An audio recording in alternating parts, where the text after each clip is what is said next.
Tayo nga ay nasa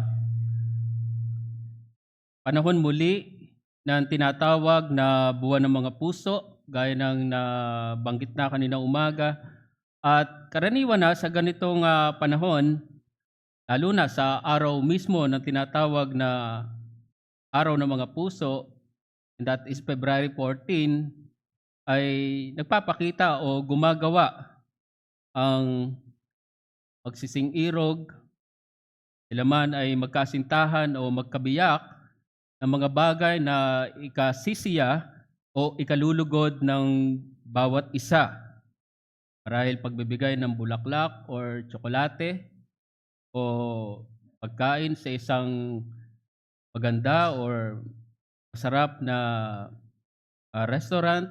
At hindi naman masama ito, katunayan ay magandang bagay ito.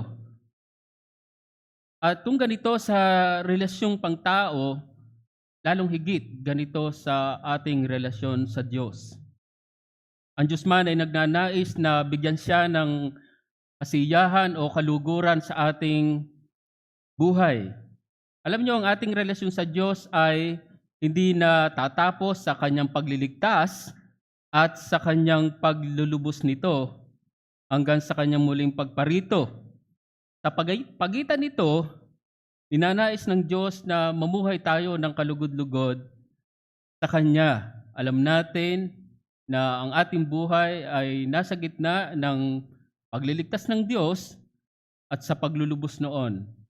At mahalaga na isipin natin na doon tayo sa kalagitnaan noon at ang hangad sa atin ng Diyos ay bigyan siya ng kaluguran.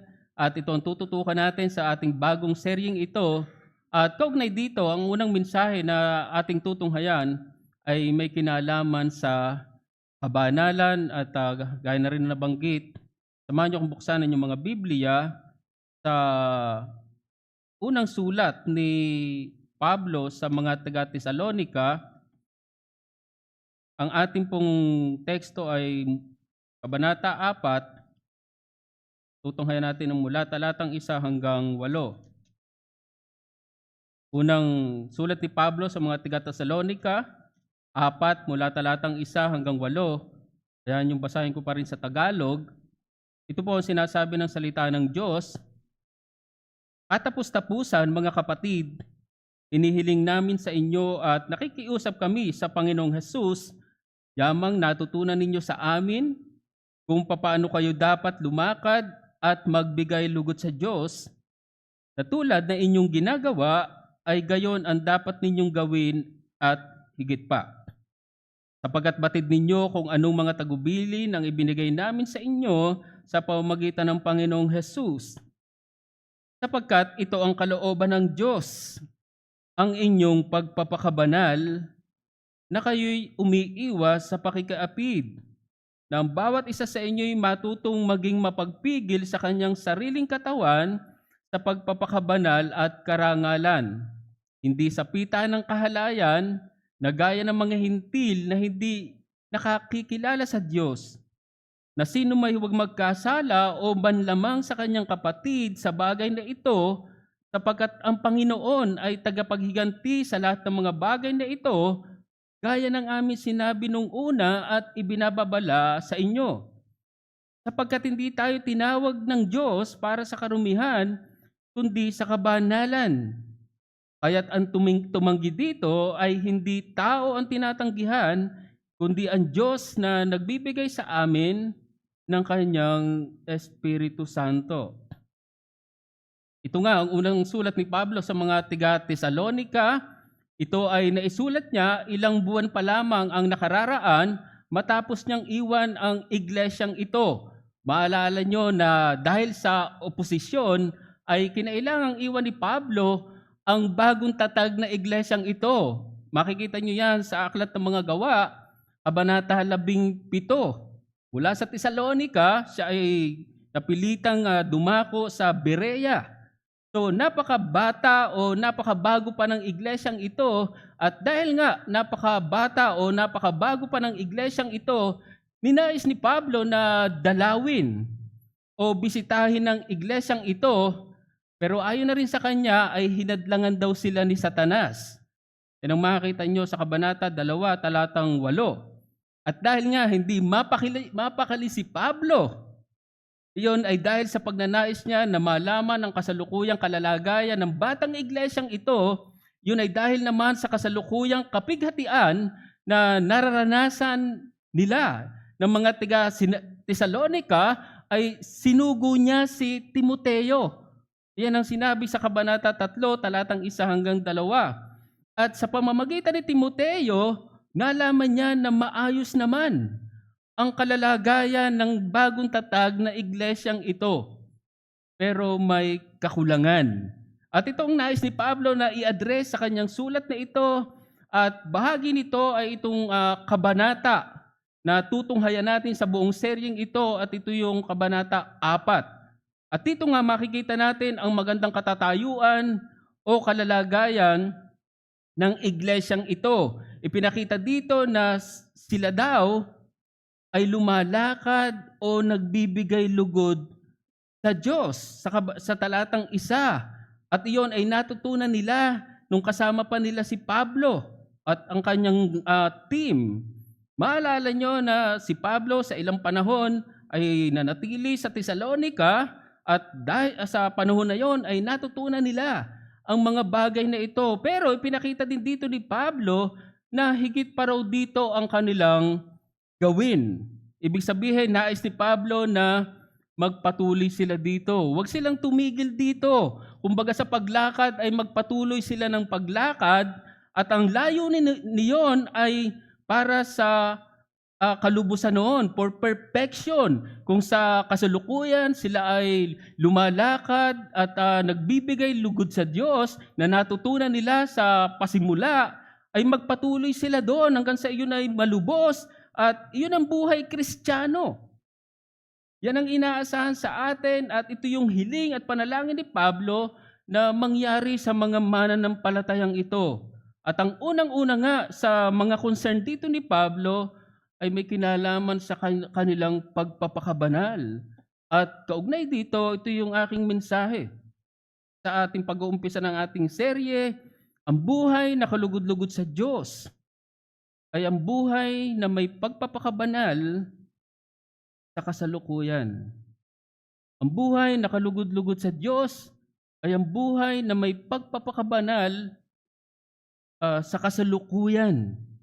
Sa buhay na ito, isang katotohanan, kapag pinag-usapan ng kabanalan, ay hindi tayo darating sa kalubusan sa buhay na ito. Sa kasalukuyan, hindi tayo dadating sa perfection, pero nasa proseso na tayo nito. Kumbaga sa biyahe ay on the way na tayo. Hanggang sa tayo ay makarating sa paroroonan, ang Christian life ay isang parang paglalakbay, like the Pilgrim's Progress na pinakita ni John Bunyan. Yan ang ating buhay. At ang pinakadulo noon ay ang kalubusan, perfection, at mamaya titingnan pa natin yan. Pero dito ay nais kong tingnan natin ang dalawang bagay kung bakit napakahalaga o kung bakit hinihingi sa atin ang pagpapakabanal bilang mga Kristiyano, bilang mga mananampalataya. Sa tingin ko ay malinaw ito sa ating teksto, sapagkat dito natin halos kinuha yung halos praise. Una, sapagkat ito ay kalooban ng Diyos. Sapagkat ito ay kalooban ng Diyos, at pangalawang bagay, sapagkat ito ay panawagan ng Diyos. Sapagkat ito ay panawagan ng Diyos. So yung unang bagay na mahalagang maintindihan natin bilang mga mananampalataya na kasalukuyang naglalakbay patungo sa kalubusan, sa usapin ng pagpapakabanal, sapagkat ito ay kalooban ng Diyos. Yan ang malinaw na sinabi sa ating teksto sa talatang 3, sapagkat ito ang kalooban ng Diyos, ang inyong pagpapakabanal. For this is the will of God, your sanctification. Ngayon, anong ibig sabihin ng kalooban ng Diyos? Pag sinabing kalooban ng Diyos, ay ito yung dapat yung sinusunod. Dapat ay nadoon ka sa loob nun, at kung hindi ganoon, hindi ka lumalakad sa kalooban ng Diyos. Alam nyo, bago ang talatang 3, ang sabi sa talatang 2, sapagkat batid ninyo kung anong tagubilin ang ibinigay namin sa inyo sa pamamagitan ng Panginoong Hesus.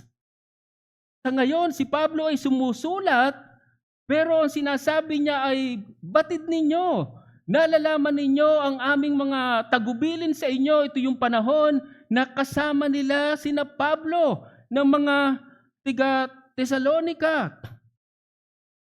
At sinabi dito na ang nauunawaan nila ay yung utos daw ng Panginoong Hesukristo. Talatang 2, sapagkat batid ninyo kung anong tagubilin ang ibinigay namin sa inyo sa pamamagitan ng Panginoong Hesus. So mapapansin nyo yung tagubilin, mga instruction nila Pablo sa kanila ay sa pamamagitan daw ng Panginoong Hesus. Yung mga turo ng Panginoong Hesus, at pagdating sa talatang 3, for this is the will of God.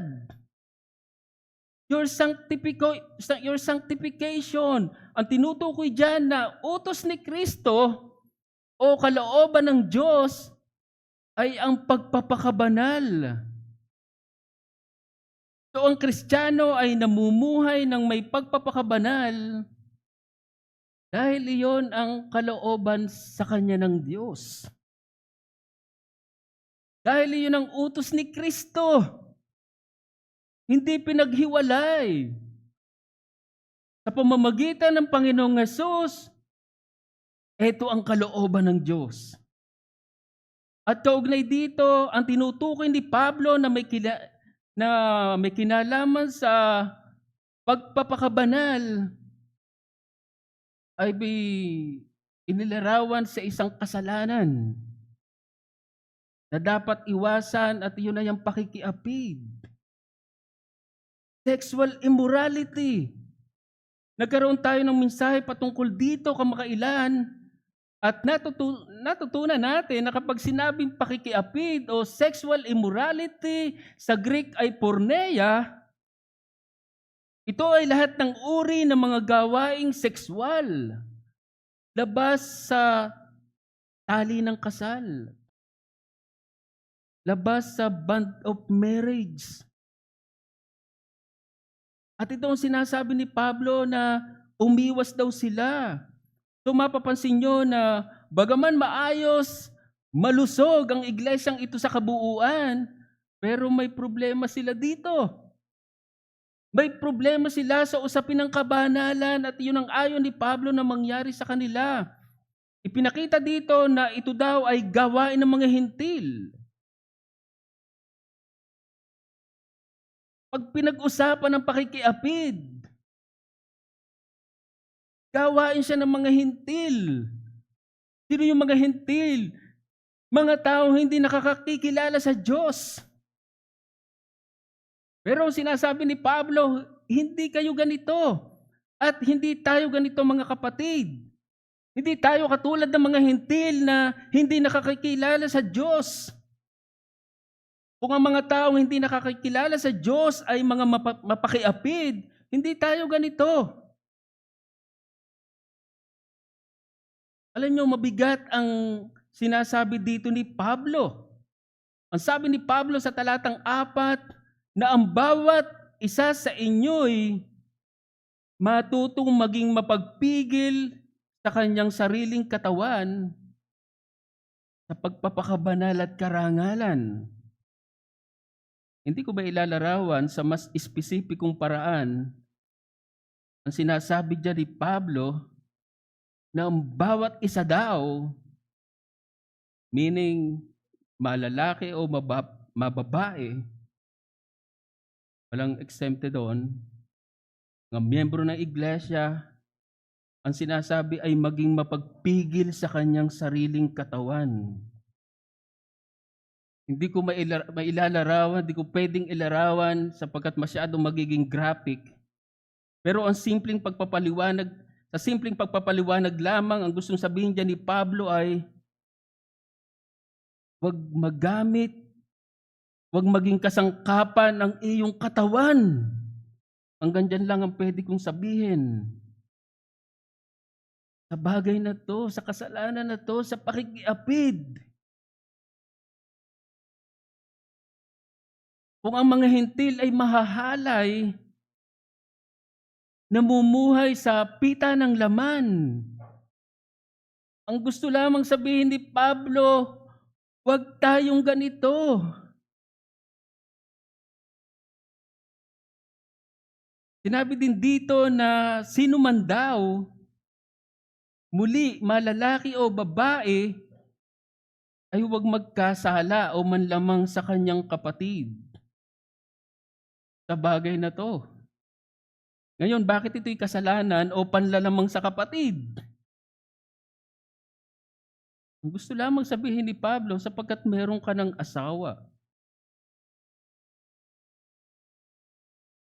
Halit sa kabila na meron ka ng asawa ay gusto mo pang magkaroon ng iba. Ibig sabihin, higit sa isa. At hindi ba kasalanan yon? Hindi ba panglalamang yon sa iyong kapatid? Kaya nga po, may larawan daw ng kasakiman na sinasabi dito ni Pablo. Kung ating aaraling mabuti, may greed. Kaya ang ginamit ay panlalamang, defraud of.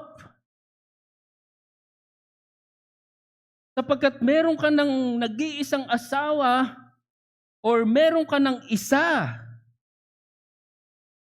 at iyon ang iyong asawa, ngunit gusto mo pa ng higit sa kanya. At iyon ay ang asawa ng iba. And that is porneia. That is sexual immorality or fornication. At kung ganito ang ating buhay, hindi tayo lumalakad sa kalooban ng Diyos. Kadalasan kapag sinabing kalooban ng Diyos, ito ay iniuugnay natin sa ibang bagay like work or career or relation. Minsan tinatanong natin, ito ba ang kalooban sa akin ng Diyos? Marahil nagsisi ka ng job. Panginoon, ito ba ang kalooban mo sa akin? O sa relasyon, babae o lalaki, Panginoon, ito ba yung kalooban mo sa akin? Wala namang masama doon. Subalit, paano sa gawaing sexual? Paano sa sex? Kahit pa sa gawaing sexual ay may kalooban ng Diyos.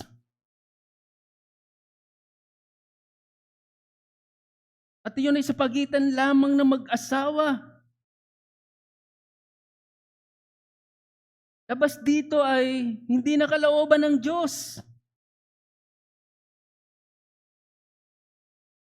At itong hindi naiintindihan ng marami at kung minsan hindi rin ito naiintindihan ng mga Kristiyano.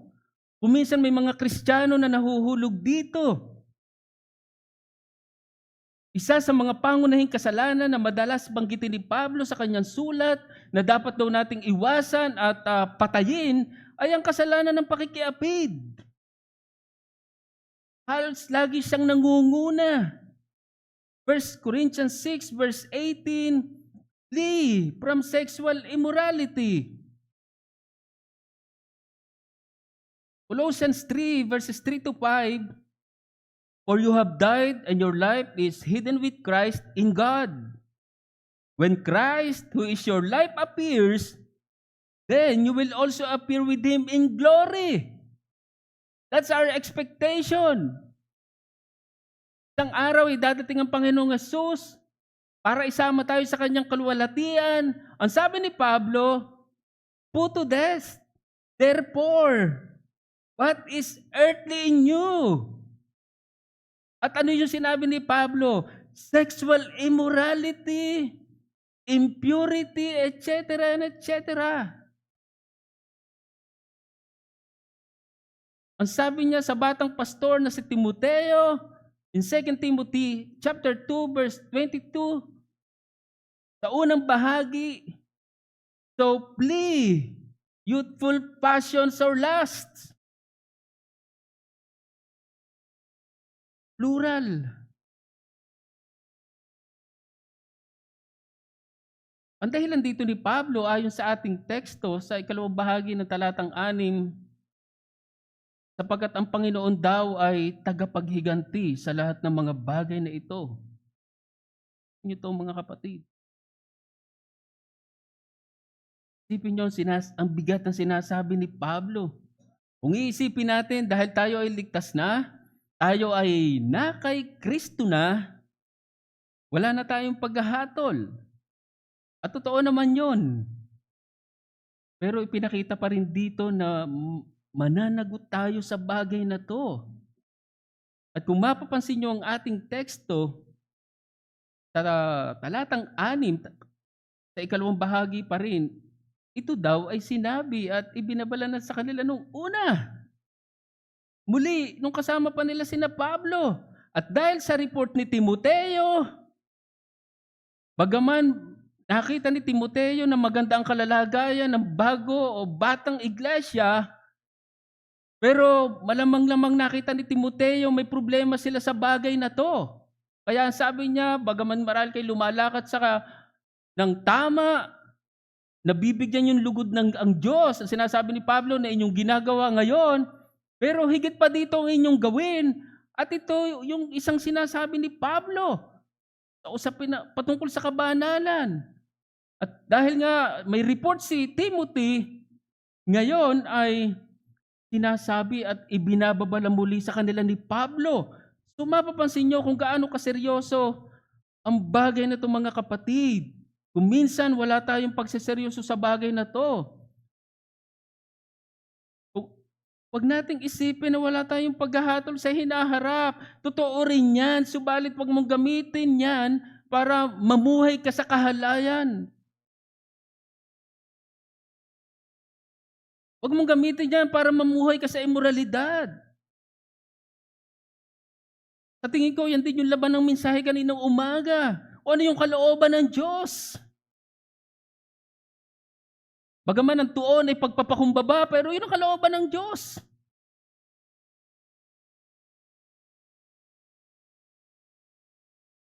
Sa isang pamahalaan, may tinatawag na may mga immunity, mga public officials natin. Ano ibig sabihin ng may immunity? Ibig sabihin hindi mo sila pwedeng kasuhan hanggat sila ay nakaupo. Like, I think President, Vice President, pwede lang sa kanila impeach. At anumang kaso, like criminal case, hindi pwede. Hintayin mong mawala sa pwesto. Pero kahit may immunity ka, huwag mong gamitin yon para sa kasamaan. Mga kapatid, huwag natin gamitin ang ating pagiging Kristiyano o pagiging ligtas para mamuhay sa kasalanan gaya ng pakikiapid. Ang aking hamon ay bilang ligtas o bilang Kristiyano, ipakita mo na ikaw ay namumuhay o lumalakad sa kalooban ng Diyos sa pamamagitan ng pag-iwas sa pakikiapid. Pansinin niyo muli ang sinabi sa talatang 3 sa ikalawang bahagi. Sinabi, for this is the will of God, your sanctification. Ang kasunod ay umiwas daw sa pakikiapid o umiiwas sa pakikiapid. Magandang ginamit na salita, present tense. Gustong ipakita dito na meron tayong aktibong dapat gawin sa bagay na to. Hindi po pwede dito yung tutulog-tulog.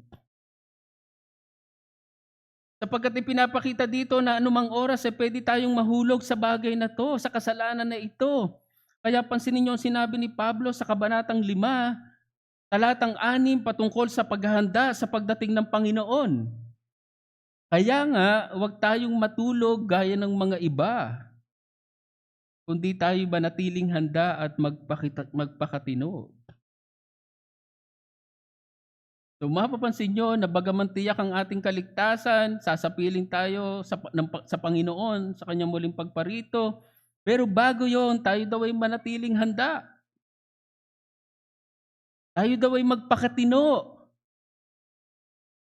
At ang isang halimbawa noon ay ang pag-iwas sa pakikiapid. Yan yung isang napakagandang makikita natin kay Pablo.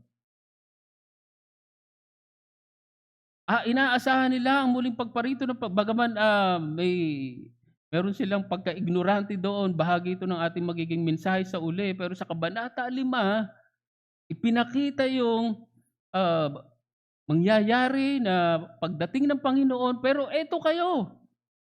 Huwag kayong manatiling tulog. Manatili kayong gasing. Ang dahilan nun sapagkat may problema sila, unang-una na sa bahaging ito ng kanilang buhay pananampalataya. Ang may kinalaman sa pagpapakabanal. Pamilyar na tayo na isa sa mga naharap sa kasalanang ito o sa tuksong ito, sa kasaysayan ay walang iba kundi si Augustine. Subalit si Augustine ay nagtagumpay sa bagay na to, sa kasalanan na to. If you read his book, The Confessions, si Augustine ay halos naging torture sa kanya ang bagay na ito. Pero nagtagumpay siya. Pero hindi ibig sabihin noon ay walang ginawa si Augustine. Si Augustine ay nakibaka.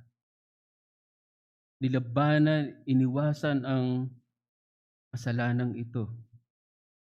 So, unang bagay na mahalagang makita natin sa usapin ng pagpapakabanal, sapagkat ito ay kalooban ng Diyos, balit nais kong bigyan ng konting diin pa yan, sapagkat ito ay panawagan ng Diyos. Sa talatang 7, sapagkat hindi tayo tinawag ng Diyos para sa karumihan, kundi sa kabanalan. Alam natin na sa pamamagitan ng pangangaral nila Pablo, naligtas sa mga Kristiyanong ito, tinawag sila ng Panginoon sa pamamagitan ng ipinangaral na ebanghelyo sa kanila. Malinaw yan sa ikalawang sulat ni Pablo sa Kabanata 2, talatang 14. Ngunit ang pagkatawag na ito ng Diyos ay hindi natatapos sa kaligtasan.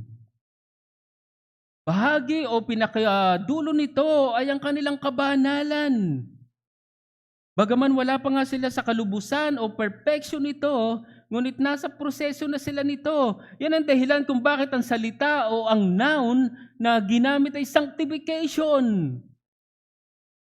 Pagpapakabanal. Talatang 3 at 4. Bagaman pagdating sa talatang 7, ang ginamit ay holiness, pero sa original daw ay pareho yung salita na ginamit. Sa Greek. So walang pagkakaiba daw dyan yung salitang sanctification and holiness. Kumbaga nasa proseso siya ng pagpapakabanal. So ano yung simpleng itinuturo sa atin dito? Ang Kristiyanong tinawag sa kaligtasan ay nagpapakabanal hanggang sa kalubusan nito.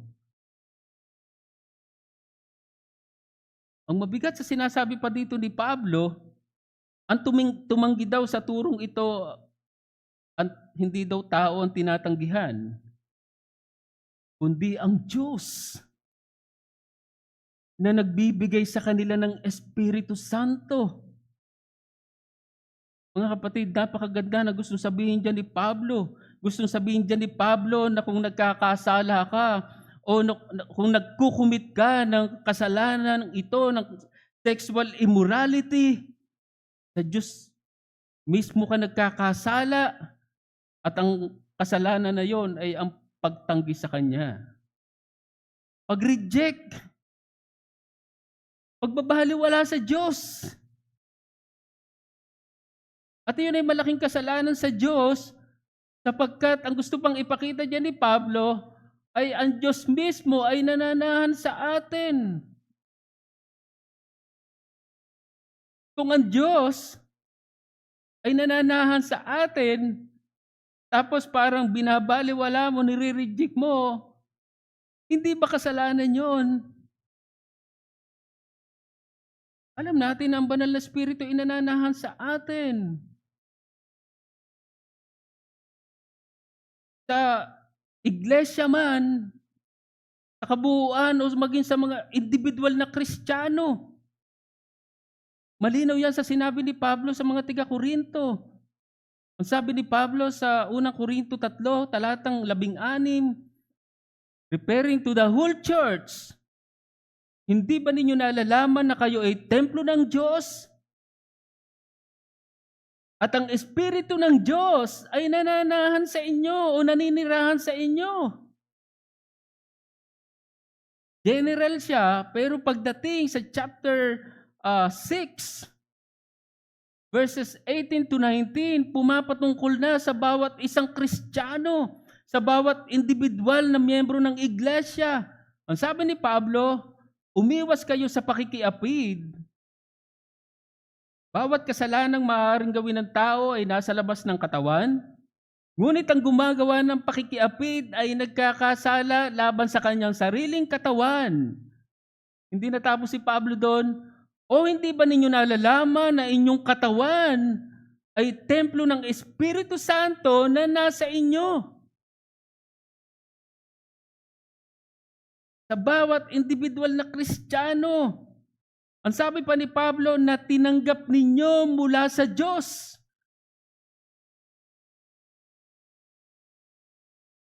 At kayo'y hindi sa inyong sarili. So diyan makikita natin na ang Diyos mismo ang ating itinatanggi. Kung sa Diyos mismo tayo nagkakasala, kung tayo ay nagkakasala ng pakikiapid, ganyan kabigat ito mga kapatid. Walang harap sa Diyos. Sa hinaharap ng madumi. Hebrews 12 verse 14. Pursue peace with all people and holiness. Without which, without holiness, no one will see the Lord. And in Revelation 21 verse 8, but the cowardly, unbelieving, abominable, murderers, sexually immoral, etc. and etc. shall have their part in the lake, which burns with fire and brimstone, which is the second death. Mga kapatid, napakaseryoso ng kasalanang ito. Bagaman hindi ito sinuseryoso ng marami, lalo na marahil na mga hindi mga mananampalataya, ngunit seryoso ito sa atin. Pinag-uusapan dito ay buhay at kamatayan, at ang tinutukoy ko ay spiritual.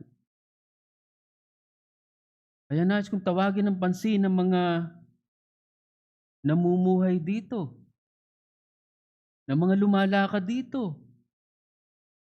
Gusto kong sabihin sa iyo na mananagot ka sa Diyos sa bagay na to. Subalit nais ko din tawagin ng pansin ng mga hindi pa tumutugon sa Ebanghelyo ng Diyos. Sa Ebanghelyo ni Jesucristo.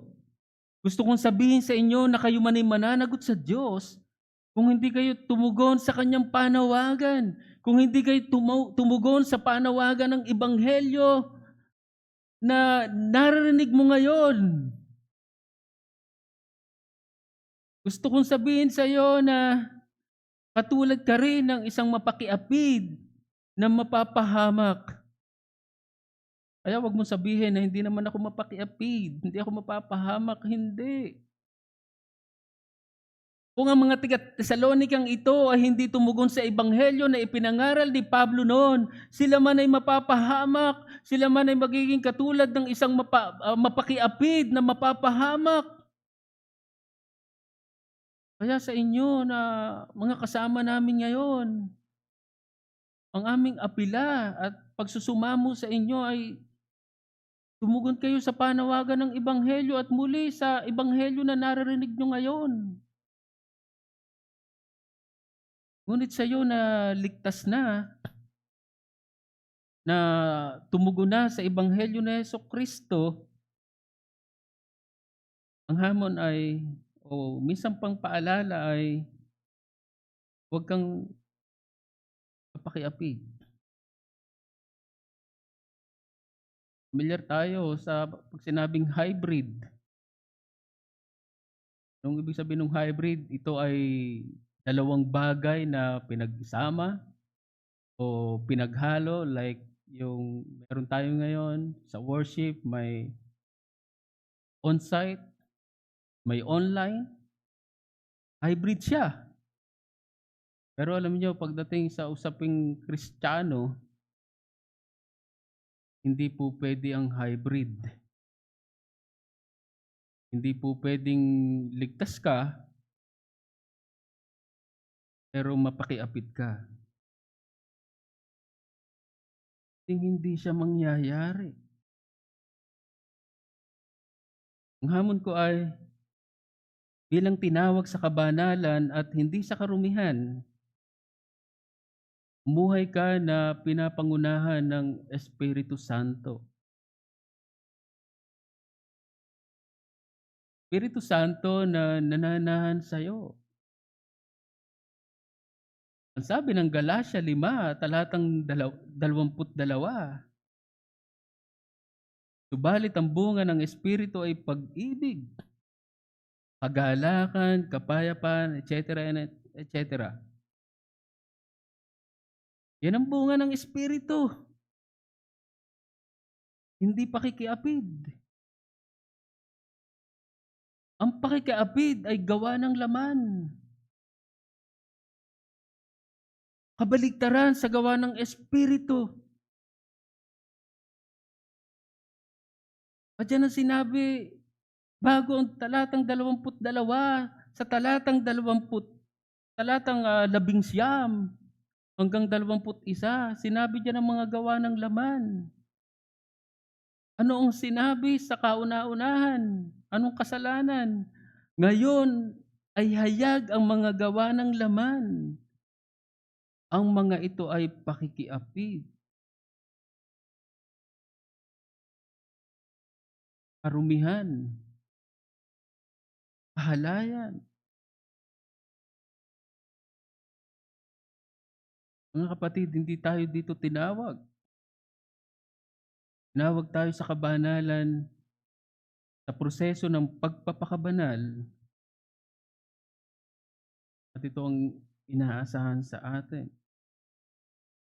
hanggang sa kalubusan nito. Sa mga itinuturing na golden age sa kasaysayan, at least sa aking pagtingin, ay yung panahon ng mga Puritans nung 17th century.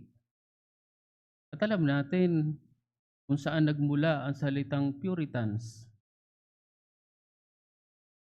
From the word pure. At ito ang mga Puritans. Sinikap nila na magpakabanal. Sinikap nila na magpakadalisay sa kanilang buhay pananampalataya. Ito ang inaasahan sa atin mga kapatid at ito yung ating panalangin. Sana ay hagis siyang maging bahagi ng ating panalangin, ating buhay sapagkat naniniwala ako na isa sa mga araw-araw nating pakikibaka o pakikihamok sa ating buhay. Ito po yung ating aawitin bilang tugon. Ang titulo ay More Holiness Give Me.